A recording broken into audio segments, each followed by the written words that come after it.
प्यारे साथियों, आज हम पढ़ने वाले हैं फिजिक्स के पूरे किताब के ट्रेंडिंग मोस्ट इंपॉर्टेंट टॉपिक, जिससे आप 70 में 70 की तैयारी कर सकते हैं। तो बिल्कुल सही सुनिए, आपको वीडियो को अंत तक देखना है और अंत तक बने रहना और ज्यादा से ज्यादा लोगों तक सेशन को शेयर कर दीजिएगा। तो प्यारे साथियों, आज अगर ये टॉपिक्स आप पढ़ लेंगे तो एग्जाम में ये टॉपिक आपसे नहीं, आप इन टॉपिक से बोलने वाले हैं। तो देखते हैं क्या है, कौन कौन से टॉपिक है। तो हम चैप्टर वाइज देखेंगे। तो मेरे भाई, ये चैप्टर है पहला, वैद्युत आवेश तथा क्षेत्र। इसमें आप देखेंगे कूलाम का नियम तैयार कर लीजिएगा, वैद्युत क्षेत्र एवं क्षेत्र रेखाएं पढ़ लीजिएगा। इसके बाद वैद्युत फ्लक्स की बात करेंगे, गाउस का नियम, उसके अनुप्रयोग पढ़ेंगे और इसके बाद वैद्युत द्विध्रुव पढ़ेंगे। भाई साहब, इतने टॉपिक आप पढ़ेंगे तो आप गारंटी एग्जाम में आपके शानदार क्वेश्चन बनने वाले हो, चाहे डेरिवेशन हो, चाहे मोस्ट इंपॉर्टेंट क्या बोलते हैं थ्योरी हो, या आपके न्यूमेरिकल है, सब कुछ यहां से बनने वाले हैं। इसके बाद अगले चैप्टर की बात करें तो स्थिर विद्युत विभव एवं धारिता है। तो इसमें आपको क्या पढ़ना है, वैद्युत विभव एवं विभवांतर पढ़ लेना है, विद्युत आवेश का बिंदु आवेश के कारण विभव पढ़ लेना है, धारिता पढ़ना है, संधारित्रों का संयोजन पढ़ना है और संधारित्र में ऊर्जा पढ़ना है।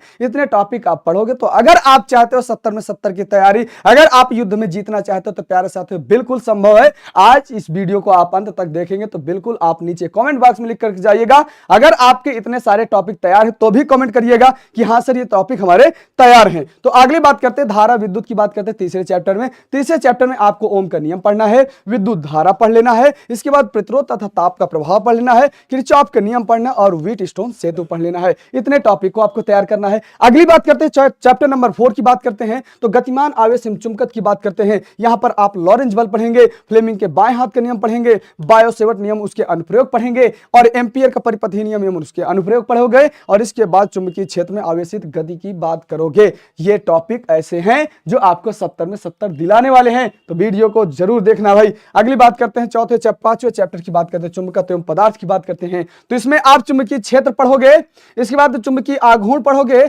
और इसके बाद इसके क्या होता है चुंबकीय पदार्थ के बारे में पढ़ लोगे मेरे भाई। तो आपके यहां से नंबर कहीं भी छूटने वाले नहीं हैं, क्योंकि लक्ष्य न ओझल होने पाए कदम मिलाकर चल, सफलता तुम्हारे कदम चूमेगी आज नहीं तो कल। सफलता अगर सफलता पानी है तो टारगेट सेट करो, गोल सेट करो और उस गोल के पीछे दीवाने हो जाओ। और जब तक दीवाने नहीं होगे तब तक दीवानियत नहीं मिलेगी। इसलिए मेरे साथियों, आपको अपना टारगेट सेट करो, उसके पीछे पागल हो जाओ और आराम से आपको सक्सेस जरूर मिलने वाली है। ठीक है, अगली बात करते हैं तो विद्युत चुंबकीय प्रेरण की। तो मेरे भाई फैराडे के नियम की बात करें हैं, लेंज का नियम होता है और स्वप्रेरण एवं पारस्परिक अंतप्रेरण यानी अन्योन्य प्रेरण की बात आती है। और इसके बाद यहाँ पर प्रेरकत्व की ऊर्जा की बात करते हैं। ये टॉपिक का स्क्रीनशॉट मान लीजिएगा और तैयार कर लीजिएगा। और मैं फिर कह रहा हूं बार बार कि आपको कहीं भी भटकने की जरूरत नहीं है। जब तक हम हैं और हम आपके साथ हैं तो आपको बिल्कुल भी परेशान होने की जरूरत नहीं है। बात करते हैं चैप्टर नंबर 7 यानी प्रत्यावर्ती धारा की बात करेंगे। यहां पर एसी का समीकरण पढ़ेंगे, यानी क्या है I बराबर बेटा क्या होता है आई नॉट साइन ओमेगा टी पढ़ने वाले हैं बेटा। और यहां पर V इज इक्वल क्या होता है V naught sine omega T होता है, V is equal V naught sine omega T होता है। फिर इसके बाद LCR परिपथ या RLC परिपथ होता है। इसके बाद अनुनाद की बात करते हैं, फिर ट्रांसफार्मर और ट्रांसफार्मर में होने वाली हानियों के बारे में पढ़ लीजिएगा, जरूर से जरूर अच्छे अंक पाने वाले हैं। इसके बाद ये नंबर आपका क्या है, ये 4 नंबर आपका फ्री में मिलने वाला है। क्या क्या पढ़ोगे, मैक्सवेल समीकरण पढ़ लो, इलेक्ट्रोमैग्नेटिक तरंगों का स्पेक्ट्रम पढ़ लो और इनके उपयोग पढ़ लो। भैया इससे बाहर कहीं नहीं जाने वाला है यार, इससे बाहर कहीं नहीं जाने का, आप भटकोगे, परेशान रहोगे। अगली बात करते हैं बेटा क्या होता है किरण प्रकाशियों प्रकाशी के अंत। यहां से मेरे भाई 13 नंबर की बात है। 13 नंबर में क्या होता है आप कहोगे प्रकाश परावर्तन एवं अपवर्तन की बात करते हैं, फिर दर्पण व लेंस के सूत्र की बात करते हैं, फिर आवर्धन की बात करते हैं और मेरे भाई यहां पर माइक्रोस्कोप या दूरबीन की बात करते हैं। और ये भी याद करिएगा लेंस में क्या होता है, लेंस संयोजन उसी में आ जाता है मेरे भाई। यहाँ पर लेंस संयोजन शब्द सारे फार्मूला इसी में आ जाता है मेरे भाई, ये आपको पढ़ लेना है।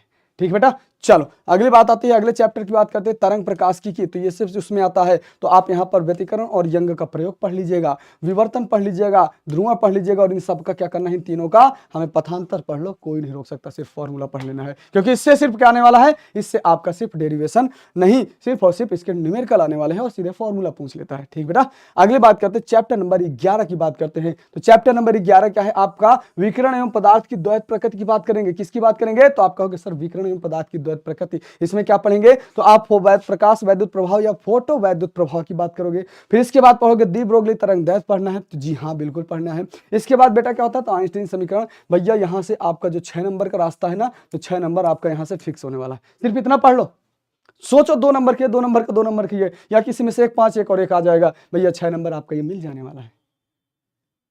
तो भैया आप सब लोग बजरंगबली है, जाग जाओ, अपनी शक्तियों को जानो और पहचानो। और जानने के बाद मेरे भाई क्या करना है, फटाक से शक्तियों को उबाल मारो और फेंक दो ले जाओ, अपनी शक्तियों को न्यौछावर कर दो।